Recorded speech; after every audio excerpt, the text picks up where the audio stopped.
negativchilarimizga ham tema topildi mana. 2024-yil ishlab chiqarilgan Tracker Premier Plus mashinasi sotiladi. Bu Plus ekan. Xo'p, bunga qilingan ishlar: to'rtta yumshoq balon, iris ablisovkalar qo'yilgan, paroglar qo'yilgan, redline qilib shoxlarigacha qoraytirib sepilgan. Holat juda ham chiroyli holatda. Xo'p, beton shumkalargacha bo'lgan. Salon holatlariga kelsak, qimmat nakidga chexollar, Malibu 2 bar, Malibu 2 rol, yurgan probegi 43800 volt, 44 ming yaqinlashib qolibdi. Holati juda ham chiroyli holatda.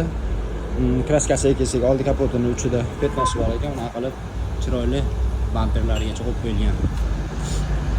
Aytganimdek, Premier Plus'i hozirgi kunda hech qanaqa kamchiligi yo'q. Mashina benzinda harakatlangan, aqlarigacha daji qimmat nakidkalar qo'yib qo'yilgan. Jigarlar, nima deyman, bosilgan joyi niyat qilganlar bo'lsa, bitta laykni bosib o'tib ketinglar. Kuzattirib kanalimizga o'tib podpiskani bosib qo'yinglar. Nomer alohida deyman, nomerga gendamerimiz beriladi. Turgan adres Qo'qonda, mashinaning narxiga keladigan bo'lsak, $15900 so'rashyapti. Nomerlarni opisyonida qoldiraman, bemalol kelib mashinalar bo'lsa barter orqali olib ketishingiz mumkin.